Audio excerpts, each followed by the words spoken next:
Part 1. The Hook. A hidden library at the edge of the world. There is a place you have always known about, in the softest, quietest corner of your mind. Not a place you could find on a map, not a place with an address or a sign above the door, but a place that has been waiting for you, patiently, gently, faithfully, for as long as you can remember. You have sensed it at the edges of deep afternoon naps, glimpsed it in the hazy warmth just before sleep overtakes you on a slow winter evening. You have felt its presence, the way you feel the warmth of a fire through a closed door, not quite touching you, but near enough that your skin knows it is there. Tonight, you are going to find it. You are standing at the end of a very long, very quiet road. The road is made of smooth gray stone, the kind that has been worn down by centuries of soft footsteps, and it stretches ahead of you into a slow golden darkness. Not the darkness of night, exactly, but the darkness of a place where the light has decided to become something richer, something amber and warm and thick as honey. The air around you is cool, not cold, never cold, just cool enough that you can feel it settling gently against your skin, the way a cotton blanket settles when you pull it up to your chin and let out a long, slow breath. You breathe in now. The air smells of old paper and rain and something sweet and faint, like dried lavender left in a wooden drawer for many years. The road curves ahead of you, and at the end of the curve, just visible, just barely, through a veil of silver mist, you can see the library. It is enormous. That is the first thing you notice. It rises up out of the landscape, the way a mountain rises, slowly and inevitably, as though it has always been here and always will be, as though the world itself was built around it, and not the other way around. Its walls are the color of aged limestone, pale gold, faintly cream, with veins of gray where the centuries have left their careful marks.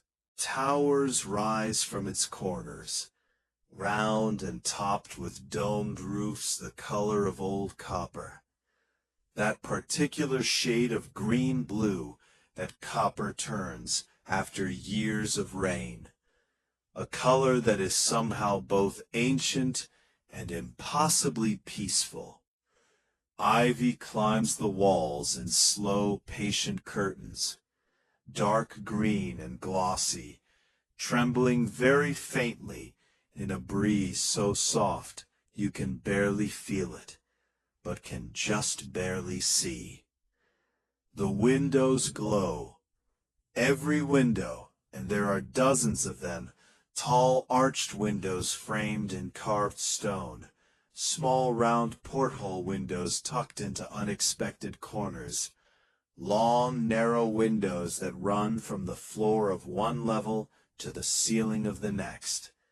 Every window glows with warm amber light, not the sharp white light of electricity, something older, something softer, the light of candles and lanterns and slow-burning hearths, the light of 100 quiet flames all burning at once in a place where there is no wind, where nothing ever flickers or gutters or goes out.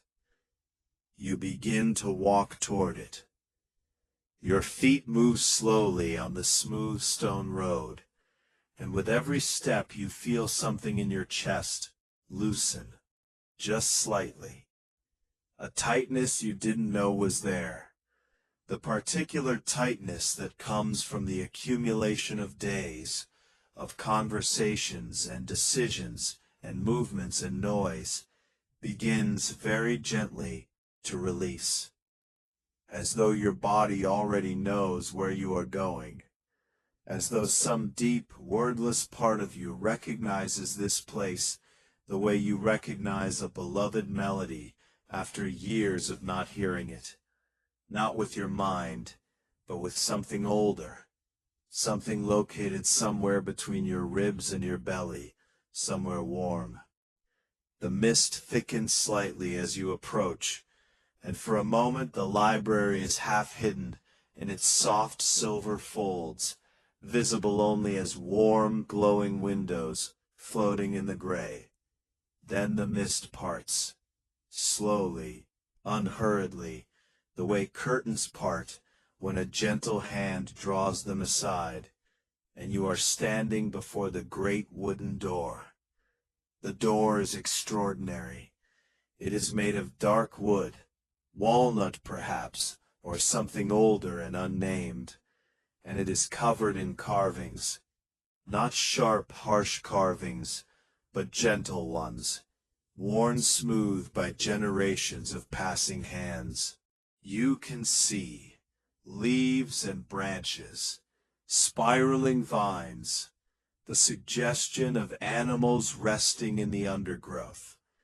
A sleeping fox here, a curled rabbit there, a bird with folded wings and a downward tilted head, as though the bird, too, is drifting towards sleep. There is a handle made of tarnished brass, shaped like a crescent moon, lying on its back. You reach out and wrap your fingers around it. The brass is warm beneath your palm. Not the warmth of recent use, but a deeper warmth, as though the door itself has been storing heat, the way old stones store the warmth of an afternoon sun long after the day has gone. You press down gently on the handle. The latch releases with a soft click. Not a sharp sound, not a startling sound, but a sound as quiet and final as the sound of a book being gently closed, and the door swings open. The smell reaches you first. Old paper, that deep, complex, irreplaceable smell of thousands upon thousands of books, of paper slowly and peacefully aging, of leather covers worn soft with handling, of ink that has dried into pages over decades and centuries, and longer still. It is one of the most comforting smells in the world, and you breathe it in slowly, all the way to the bottom of your lungs, and feel your shoulders drop half an inch as the breath releases. Then you step inside. Part 2. The Journey, moving through the celestial library.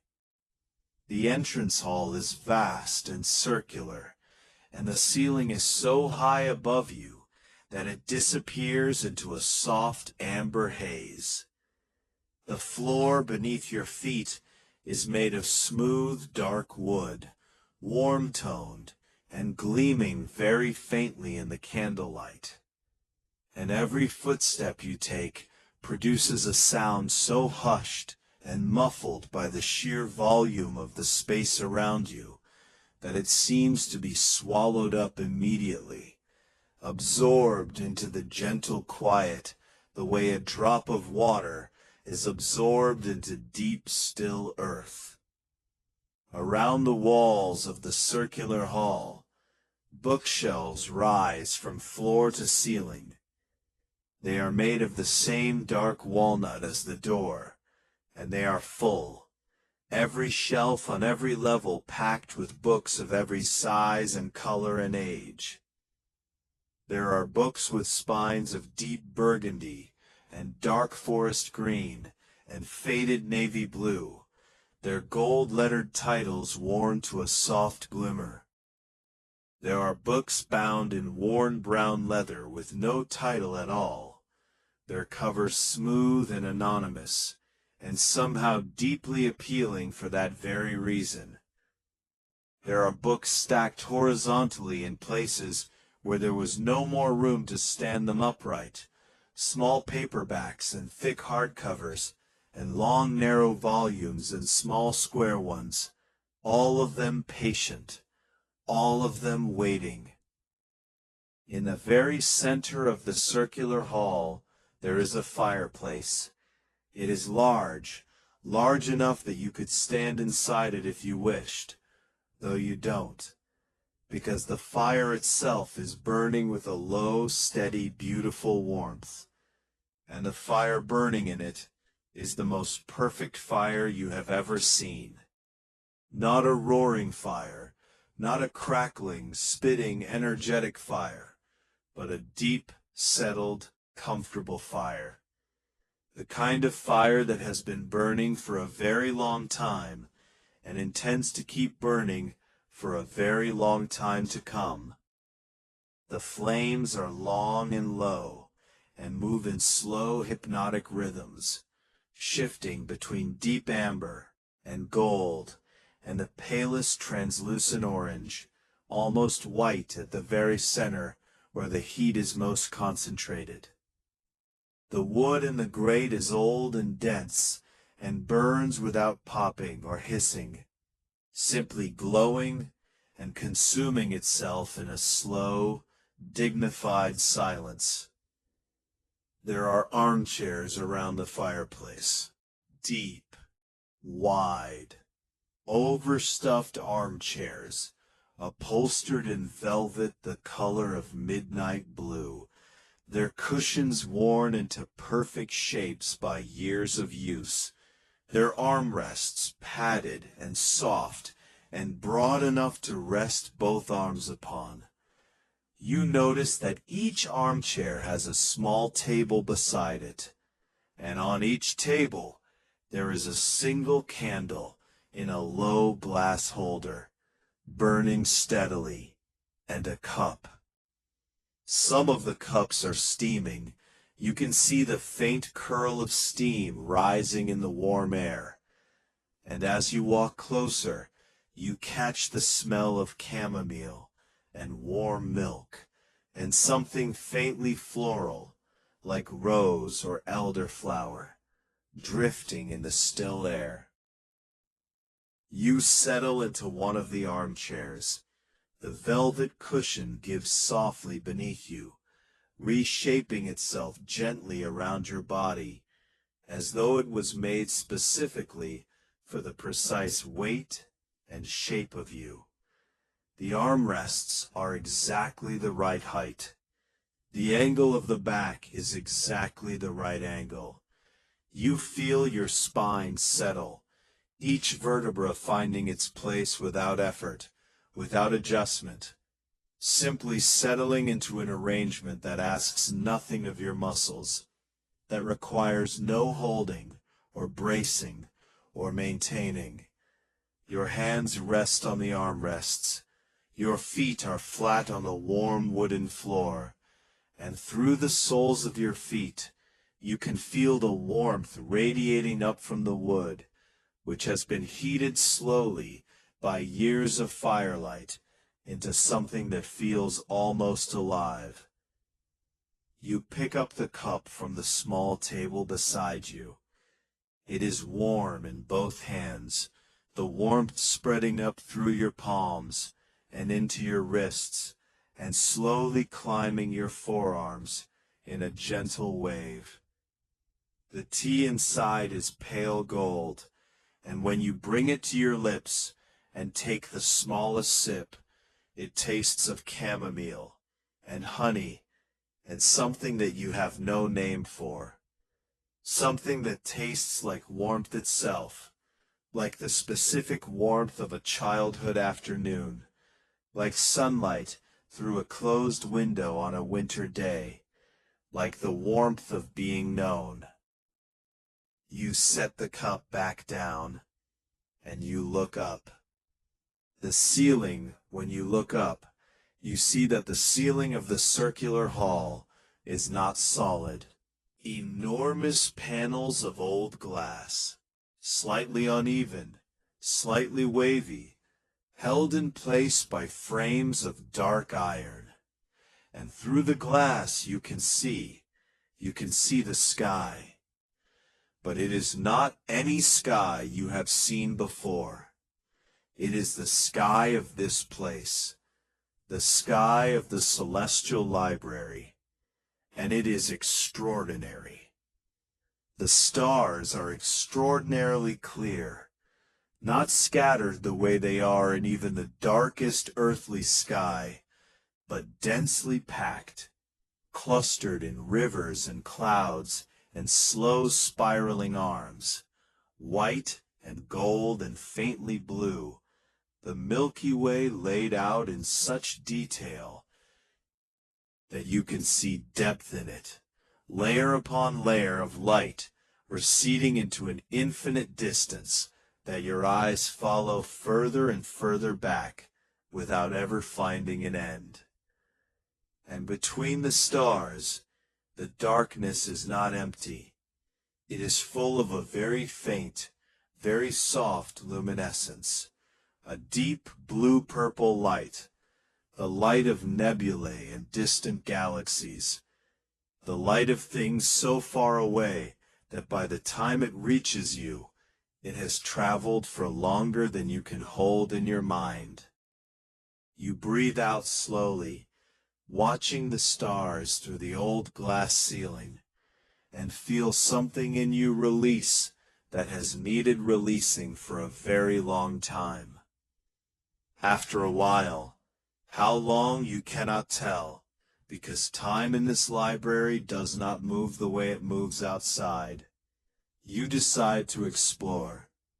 You set down your cup and rise from the armchair, not sharply, not quickly, but slowly, your body warm and unhurried, and you begin to move deeper into the library. Beyond the circular hall there are corridors, long, quiet, lamplit corridors with bookshelves on both sides, rising higher than you can see, the upper shelves vanishing into a warm dimness.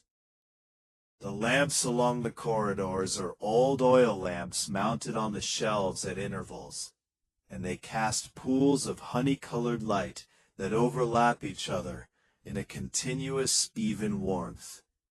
The floor is carpeted here, a deep, thick carpet the color of old Burgundy wine, with a pattern of leaves and geometric shapes worn almost invisible by years of quiet footsteps, and your own feet move through it without making any sound at all. The silence of the corridors is not an empty silence, full of the soft breathing of thousands of monks, full of the warmth of the lamps, full of the very faint, very distant sound of the fire in the central hall behind you, a sound that follows you through the corridors like a whispered reassurance. You run your fingers along the spines of the books as you walk. The sensation is extraordinary. Each spine is slightly different, some smooth and cool, old leather worn to the consistency of soft skin, some rough and textured, canvas covers raised in tiny woven patterns beneath your fingertips, some warm, the wood pulp paper of their covers still holding a faint internal warmth from the lamplight, some cold and smooth, the particular cool silk of a certain kind of old cloth binding.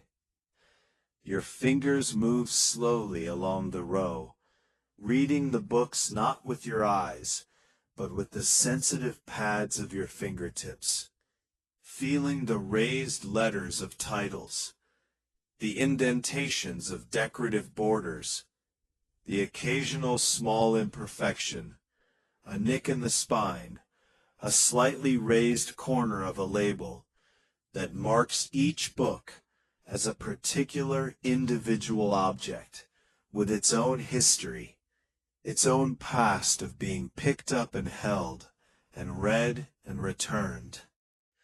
You pause at a book bound in soft green cloth, its spine decorated with a single embossed leaf. You slide it from the shelf with both hands, feeling the slight resistance of books packed close together releasing, and you hold it for a moment. It is heavier than it looks. You open it somewhere in the middle and find a page dense with small, careful print. And though you do not read the words, your eyes are soft and do not want to focus on letters tonight. You can smell the pages as you let them fall open, that deep, sweet, ancient smell of paper, slowly and peacefully aging. And you close the book and hold it against your chest for a moment before sliding it carefully back into its place. You continue deeper into the library. The corridors branch and branch again, each branch slightly different from the last.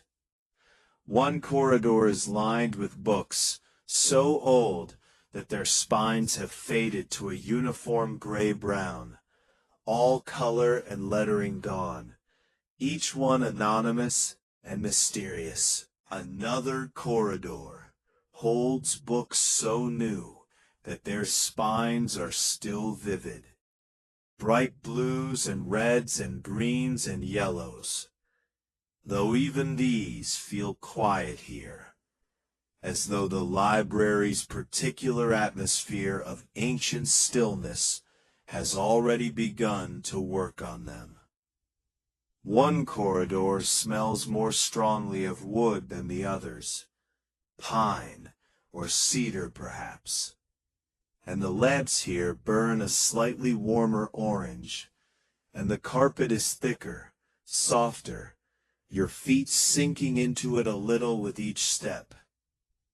Another corridor is cooler, the lamps slightly bluer in their light, and the books here are bound in blues and grays and silvers, their titles written in languages you do not recognize, scripts that move in curved or angular directions across the spines, beautiful and mysterious and perfectly calm. Somewhere in the library, very far away, there is music. You stop to listen.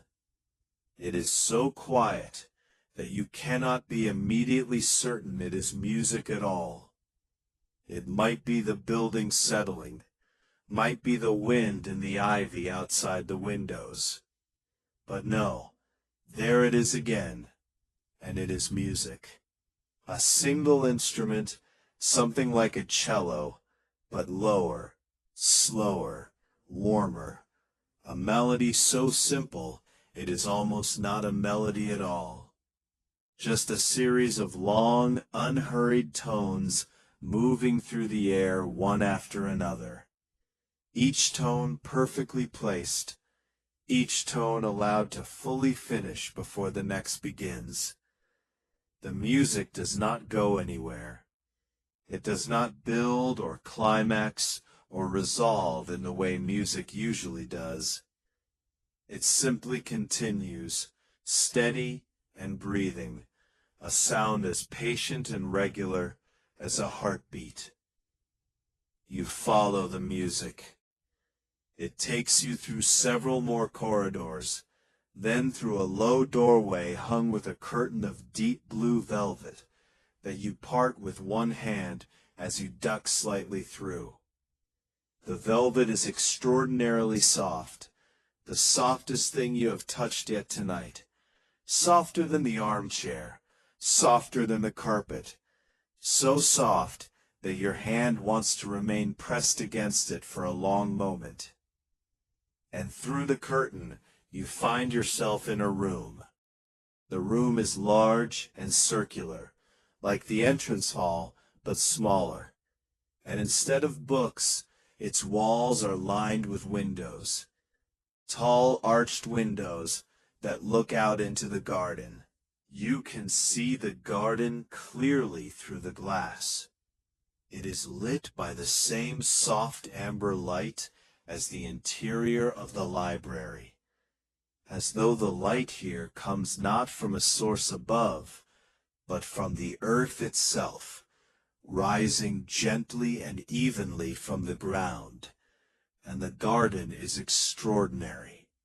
There are trees, old, enormous trees with bark the color of gray silk, their branches spreading in slow, wide arcs, heavy with leaves that move in the softest possible breeze, every leaf distinct, trembling minutely in the warm night air.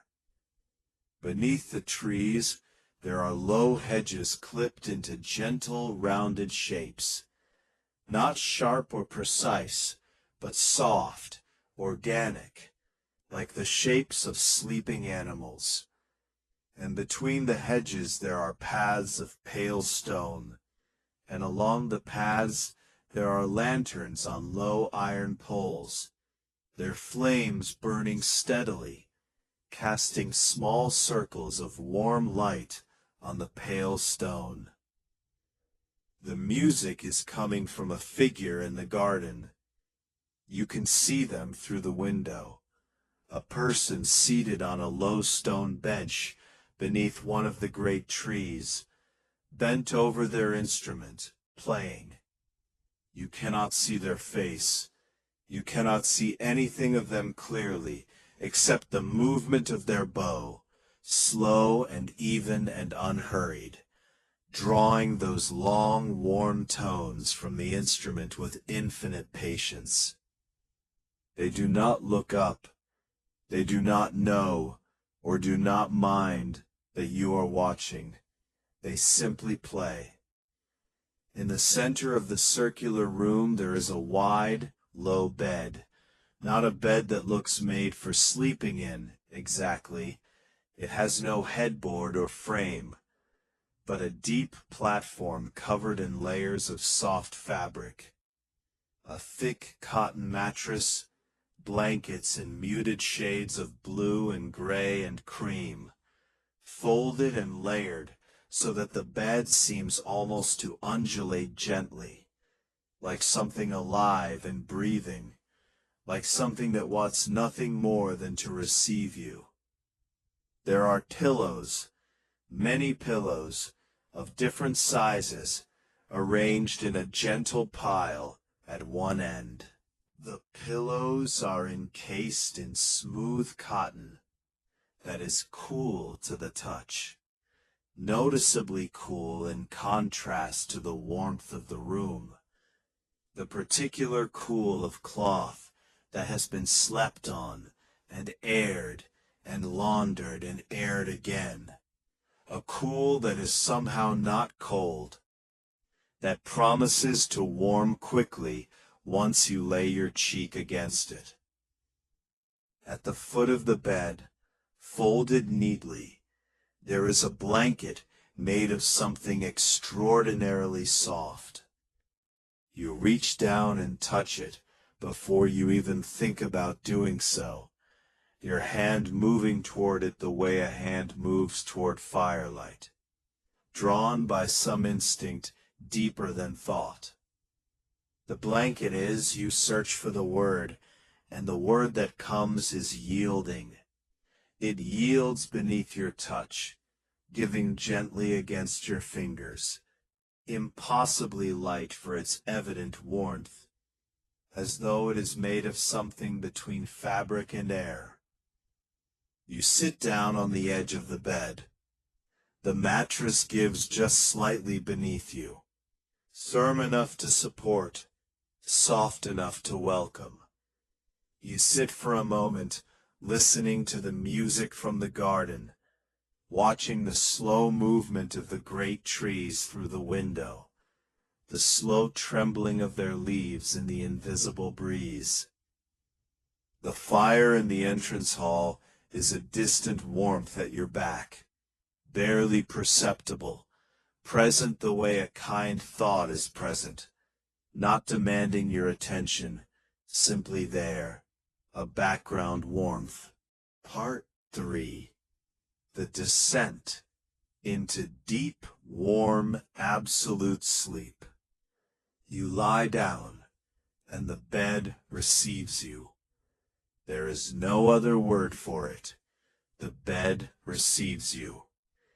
The mattress reshapes itself with the most gradual, most unhurried sigh of accommodation, and each layer of blankets settles over you with a weight that is exactly right. The particular weight that is not too heavy and not too light. The weight that says you are here. You are held. You do not need to hold yourself anymore. The pillows are soft and cool beneath your cheek, and you feel that coolness spread slowly and pleasantly across one side of your face. The gentle temperature contrast against the warmth of the room, the warmth of the blankets, the deep warmth that is beginning to build around your body and between the layers of fabric. You breathe in. The air in this room is the most peaceful air you have ever breathed. It is warm and still, and carries that constant, gentle suggestion of paper and candle smoke and something green and living drifting in from the garden. The smell of the ivy on the walls, the smell of the old trees outside the windows, the smell of damp stone and night-blooming flowers and cool, clean earth.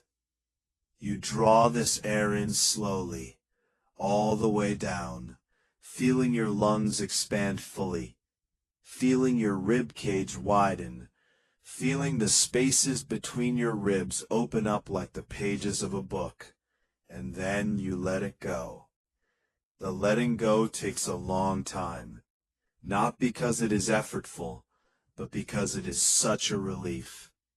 The breath goes out slowly, slowly, slowly, and with it goes something that has been sitting in your chest without you fully noticing. A tension, a vigilance, a readiness. And as the last of the breath leaves you, that thing goes with it, out into the warm, still air of the room, dispersing quietly into nothing. Your chest is now just your chest, just a warm, soft, quietly rising and falling space inside you, doing its simple work without any help or supervision from you at all. The music from the garden continues, those long, slow tones, each one rising gently from the cello, or whatever instrument it is, that warm and rounded instrument, and sustaining for a long moment before fading, and then the next tone beginning, and you find, as you lie here listening, that you are not listening in the usual way, not following the melody with any part of your mind, but simply receiving the sound the way a warm room receives the sound of rain. The sound is simply there. It moves through the air. It reaches you. It means nothing that requires any processing or response. It is simply beautiful and simple, and it is there. Outside the windows, the old trees move in their slow and endless way. The leaves. You can see the leaves through the tall arched windows, each one a slightly different shade of green, deep and glossy where the lamplight falls on them, dark and mysterious where the light does not reach, and they move in that tiny, barely perceptible trembling that leaves do in the lightest possible breeze, each leaf moving independently, each one vibrating at its own tiny frequency, so that the whole canopy is alive with a motion so small and so constant that after a while it stops registering as motion at all and becomes a kind of stillness, the stillness of a living thing breathing.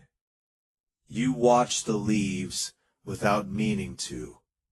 Your eyes, which have been soft and unfocused since you entered this room, find the movement of the leaves and follow it, the way your mind follows a half-heard song, not deliberately, not with any effort of attention, just drifting. A leaf moves, another leaf moves. A small cluster of leaves at the edge of a branch trembles all at once, as though sharing a thought. A larger branch dips very slightly, very slowly, so slowly that you cannot quite say at what moment it began to dip, or at what moment it stops. Only that a moment ago it was here, and now it is very slightly lower, very slightly more relaxed, leaning a little further toward the earth, as though it too is finding its way toward rest. Your eyes grow heavy, not uncomfortable heavy, not the heaviness of fighting sleep, the heaviness of a long drive or a bright screen in a dark room. This is a different heaviness entirely.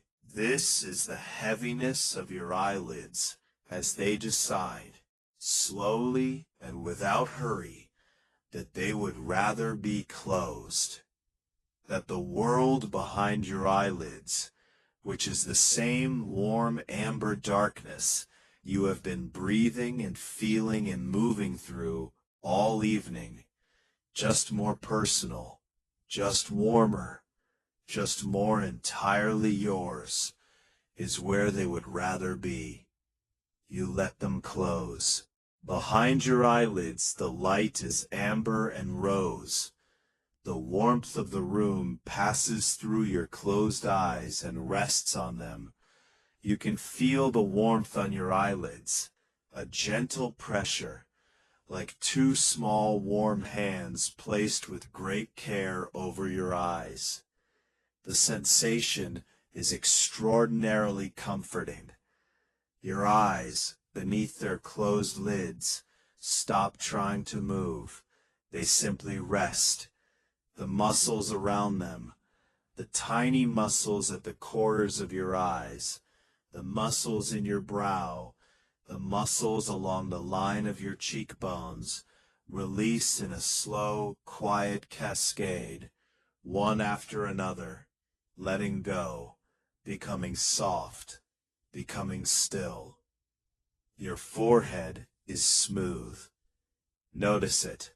Your forehead, which so often carries without your knowing a slight tension, a slight lift or furrow, the residue of thought and attention. Your forehead is smooth now, as smooth as the limestone walls of the library, as smooth as the surface of still water, as smooth as the faces of the sleeping animals carved into the great wooden door, smooth and warm and still. Breathe in, slowly, all the way down. Feel the breath travel in through your nostrils, cool and carrying still that faint beloved scent of old paper and garden and night, and down into your chest, and you feel your chest rise gently beneath the blankets, and the blankets rise with it, and then the breath completes itself and reverses, and you breathe out, and your chest falls, and the blankets fall with it, and the weight of the blankets as they settle back is itself a comfort. That particular settling weight that is the most basic of reassurances, that says you are here, you are warm, you are safe. Nothing is required of you. Nothing at all. Not until morning, not until the light is different, and the birds have begun and the world has woken and called for you. And none of that is now, none of that is here. All of that is very far away. Breathe out. The music from the garden continues its patient, unhurried conversation with the dark. A long, deep tone rises and sustains, and slowly, slowly dissolves into the warm air. Another follows it, slightly lower, a different harmonic, a sound that resonates somewhere in your chest, in the place just beneath your sternum, where breath and feeling and sleeping all converge.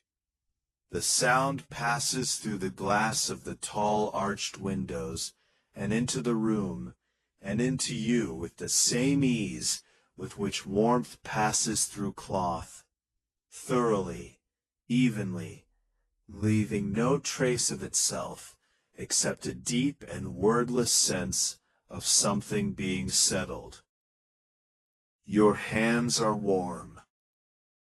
Your hands are resting on the blankets, and the blankets are warm, and the warmth has worked its way into your hands entirely, into your palms, which are open and flat and turned slightly upward in the posture of hands that have let go of everything they were holding, into your fingers, which are spread just slightly, just loosely, not clenched, not gripped, simply resting in the most natural, most effortless position a hand can be in.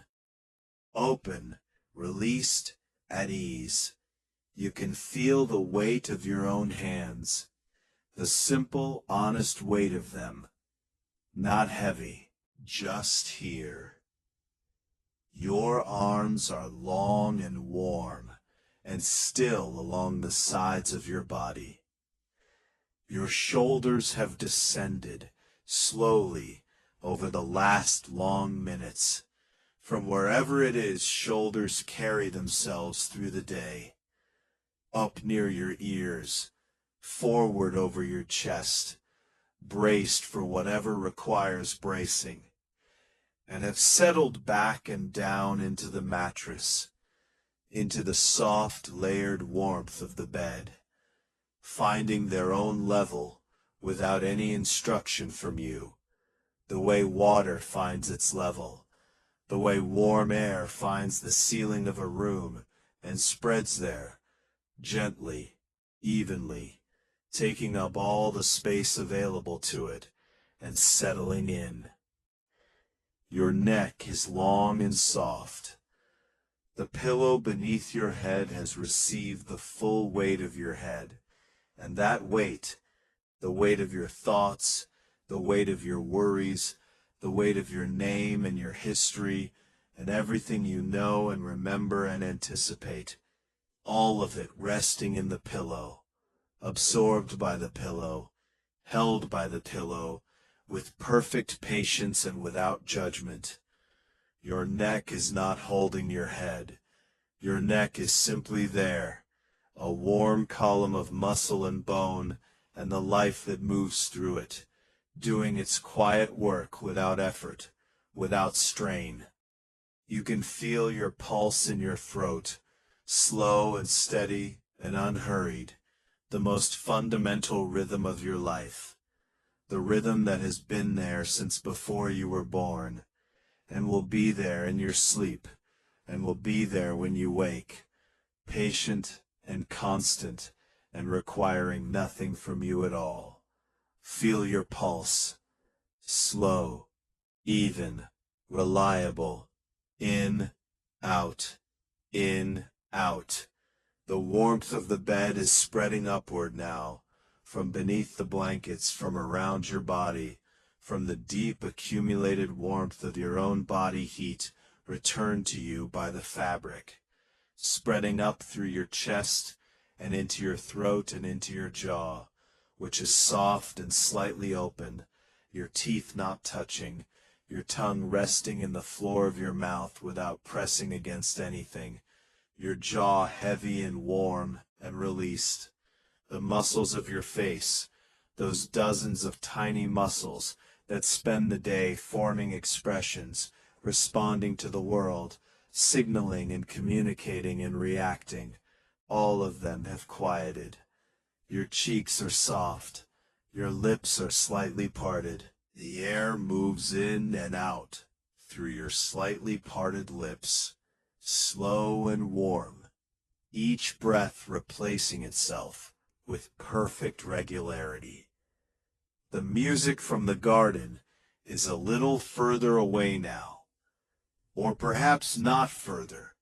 The distance has not changed, but it seems further, the way sounds seem further when you are almost asleep, when the mind's attention is withdrawing from the surface of the world and moving inward, moving down toward the warm, slow, speechless place where sleep lives.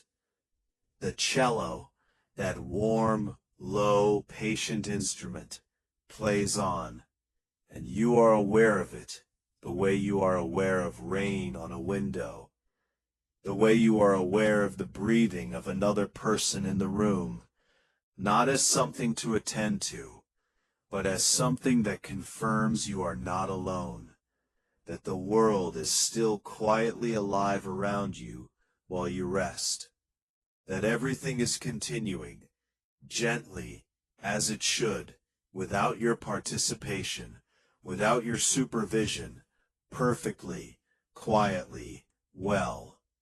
Breathe in, breathe out. The library breathes around you. You can feel it, the enormous, ancient, patient breathing of the building itself, the slow circulation of warm air through its corridors and reading rooms and tall windowed galleries, the steady glow of 1,000 lamps and 100 fires burning slowly and peacefully in every hearth, the books on their shelves absorbing warmth and light, and the quiet human presence of the figure in the garden, playing their slow music, turning pages in the corridors, sitting in velvet armchairs, and watching the stars through the glass ceiling. The stars. You remember the stars. Even with your eyes closed, you can see them, or something like them, the memory of them printed on the inside of your eyelids in amber and gold and that deep, soft space blue. The Milky Way laid out in its slow and enormous arc across the glass ceiling, the distant light of things so far away that their journey to you took longer than you can hold in your mind. And yet the light arrived. The light, patient as only light can be, traveled across all that impossible distance and through all that impossible time, and found its way through the glass and into the circular hall, and into your eyes as you sat in the velvet armchair with your cup of chamomile tea and your warm hands and your releasing chest. All that light coming all that way just to be here, just to rest in the same space as you. The blanket is very warm now. Your own warmth returned to you, the specific warmth that belongs to you and no one else, the warmth of your own body, your own blood, your own slow and patient and magnificent metabolism, running its quiet engines in the background of your sleep, with no help or instruction from you, keeping you warm and breathing and alive while you do the most important and most undervalued thing a human being can do. Rest. Let go. Feel the weight of your body.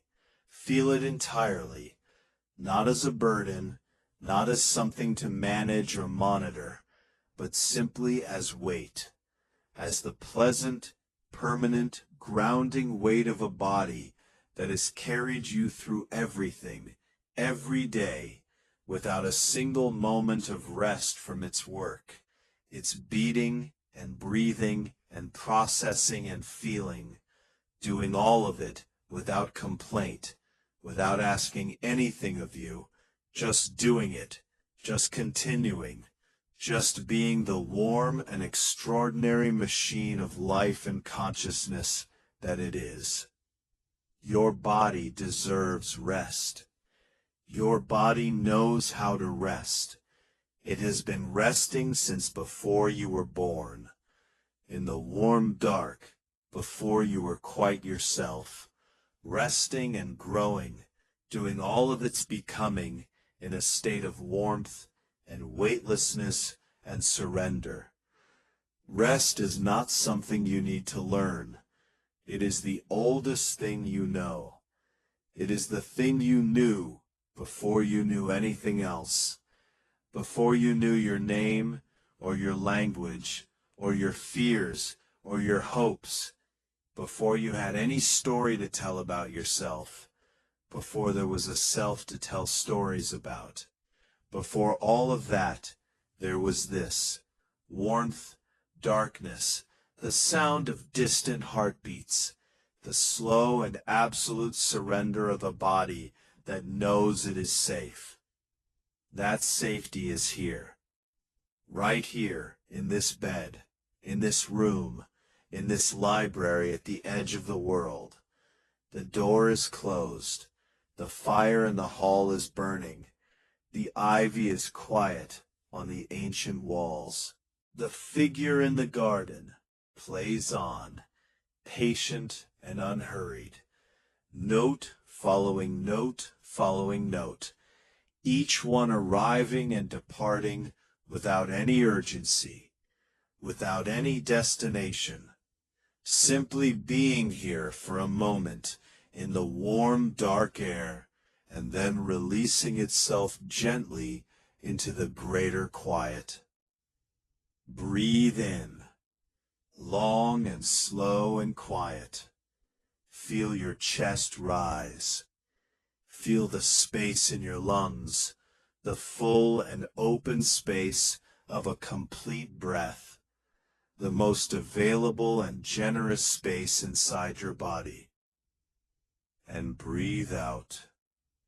All of it, every last wisp of the breath, until your chest has fallen completely and your lungs are soft and empty and waiting. Waiting in the most relaxed way anything can wait, without impatience, without anxiety, simply open, simply ready for the next breath when it comes, which it will, without any effort from you, without any asking. The next breath will come, as all the breaths have come, as all the breaths will come, steady and regular and unstoppable and gentle, the most faithful thing in your life, the rhythm that has never once failed you, not in waking and not in sleep and not in anything in between. Your thoughts, if there are thoughts, and there may be, faint and drifting, the particular thoughts that arise in the spaces between sleeping and waking, your thoughts are like the leaves on the old trees in the garden. They appear. They tremble very slightly. They are briefly present, briefly visible, and then they move on, carried by the same imperceptible breeze that moves through all things here, the breeze that is not quite a breeze, but the gentle movement of air through a warm and inhabited space.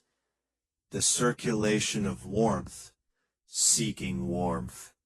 You do not need to follow the thoughts. You do not need to hold them or examine them or respond to them. They arise and they pass, and in between them is this: warmth, weight, the music from the garden, the amber darkness behind your closed eyelids, the cool touch of the pillow against your cheek, the smell of old paper and night flowers, the slow and extraordinary beating of your heart. The cello in the garden plays a single long descending note.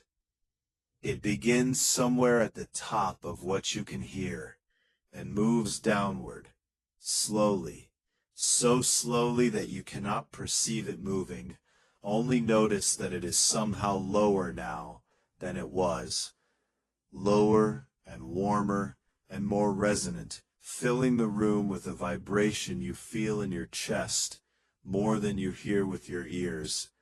The note sustains and sustains, and very, very slowly begins to fade, not ending so much as dissolving, becoming thinner and thinner, until it is almost nothing, a suggestion, a memory of a sound, and then it is gone, and in its place is a silence so complete, and so warm, and so full, that it is not the absence of sound, but the presence of something richer than sound.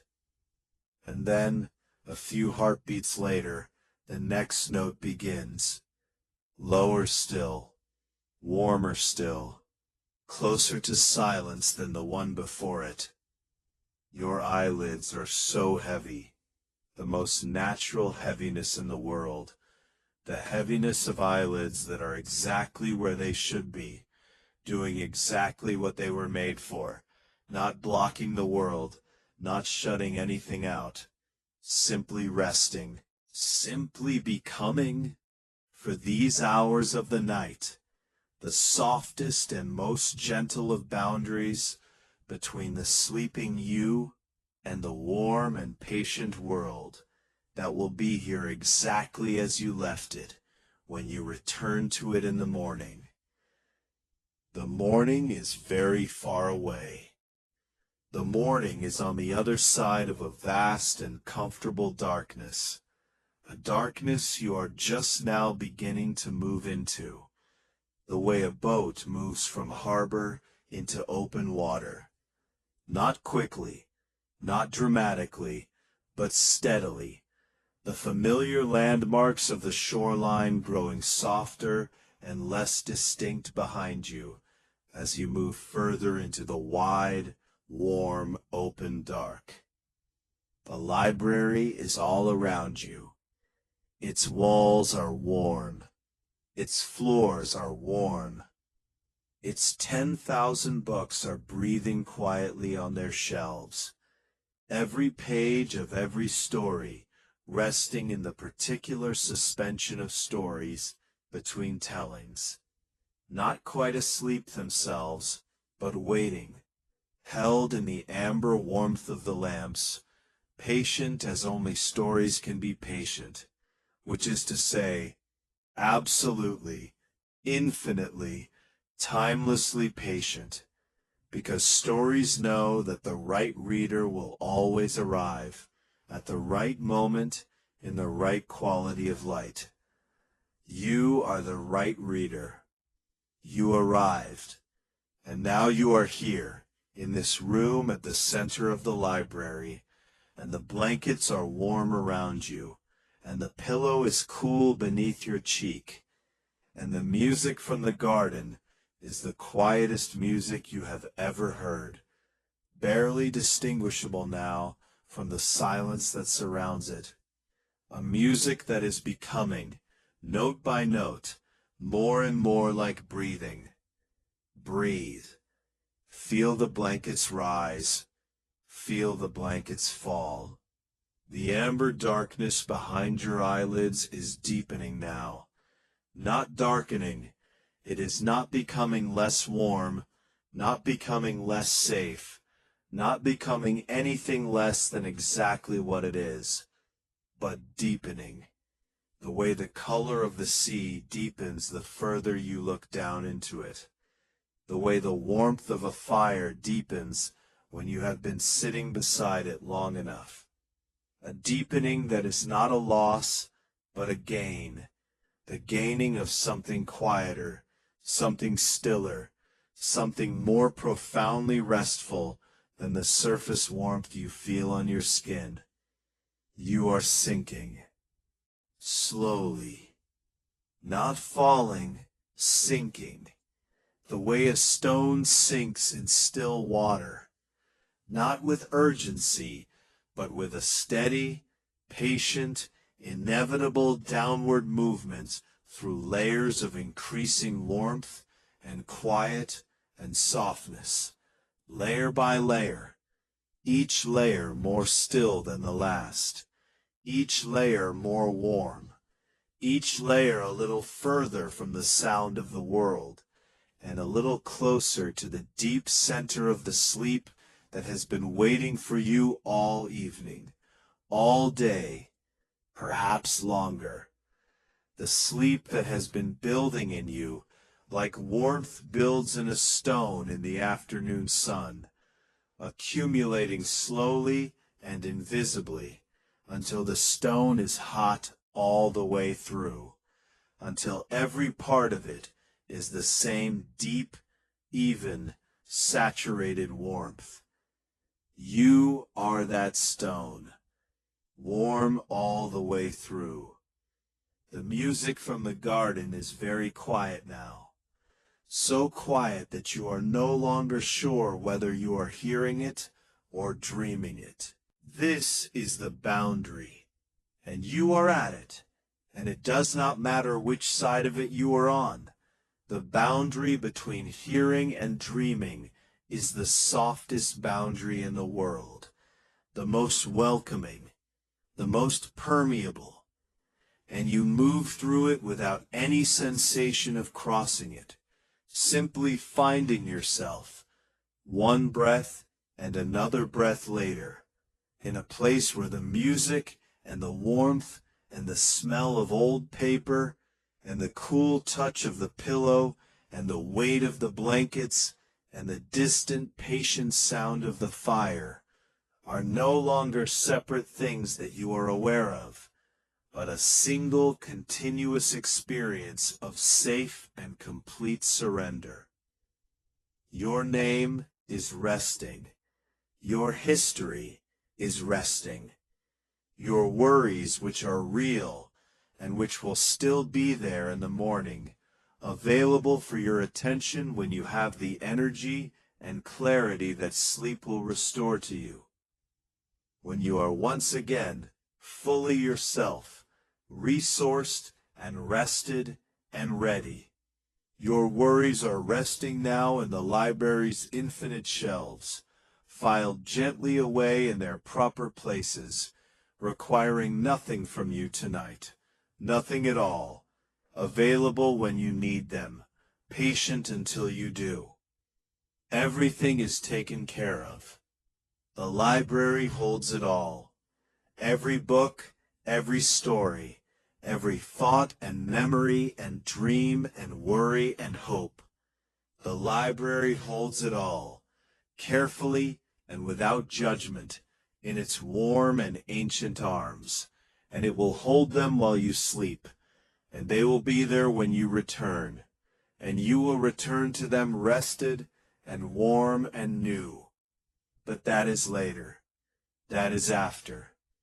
That is on the other side of this wide, warm, beautiful dark that you are moving into now, breath by breath, heartbeat by heartbeat, the slow and simple and miraculous process of a conscious mind releasing its grip on the day and allowing itself to sink into the deeper consciousness that waits beneath it always, patient as the library itself, warm as the fire, steady as the stars above the glass ceiling. The stars. Even with your eyes closed, With the amber darkness deepening behind your eyelids, you can feel the stars. That glass ceiling above the entrance hall, and beyond it, the dense, impossible river of light. All those ancient fires burning in the dark. All that patient, traveled light.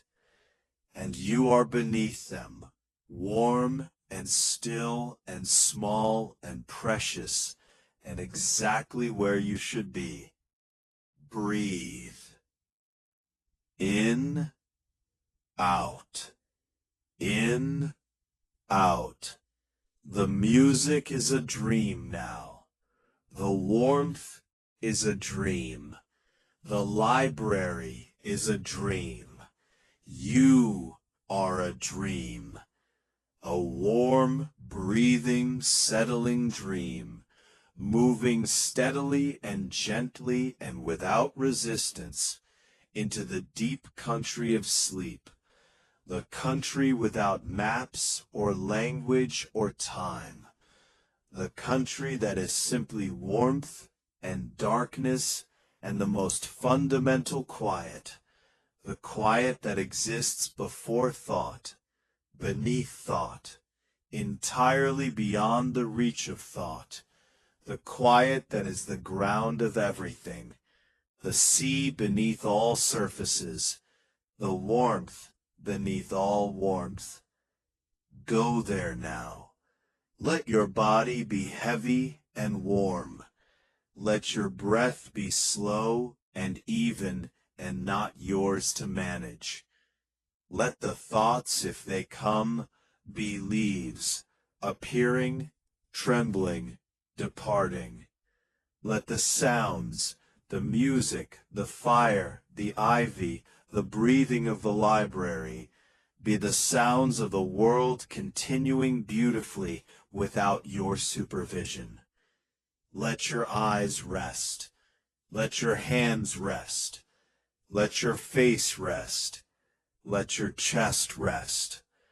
Let your mind move slowly and without effort down through the warm layers of the evening, through the entrance hall with its stars and its firelight and its velvet armchairs, through the lamplit corridors with their 1,000 patient books, through the blue velvet curtain and into the room with its tall windows and its old trees and its blankets and its music, and then further, further than any room, further than the library itself, into the warm country beyond all rooms, the country that has no walls and no ceiling and no floor, but is simply warmth and presence and the deep, complete, absolute peace of a mind that has for tonight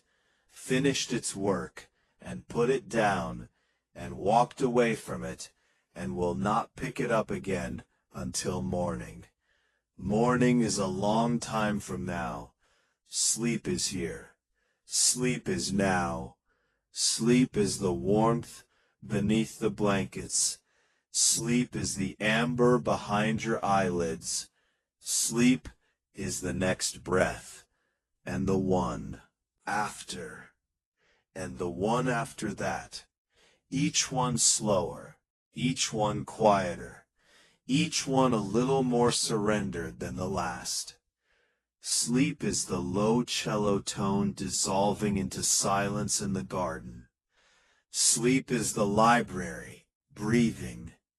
Sleep is the stars, shining without effort, without intention, without any desire to be seen, simply burning, simply present, simply beautiful in the enormous, patient, ancient dark.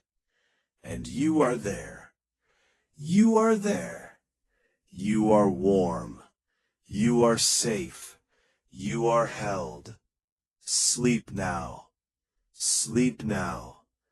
The celestial library holds you through the night.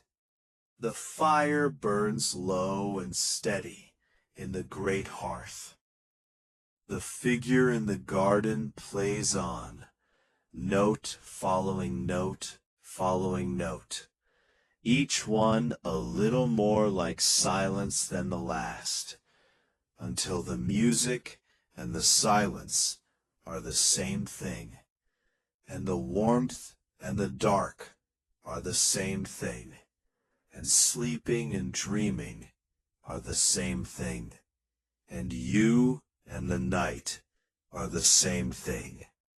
One warm, slow, breathing presence, resting in the amber heart of the library at the edge of the world, where everything that needs keeping is kept, and everything that needs resting rests, and the stars turn slowly above the glass ceiling, and the ivy breathes against the ancient stones, and the morning, when it comes, will find you whole.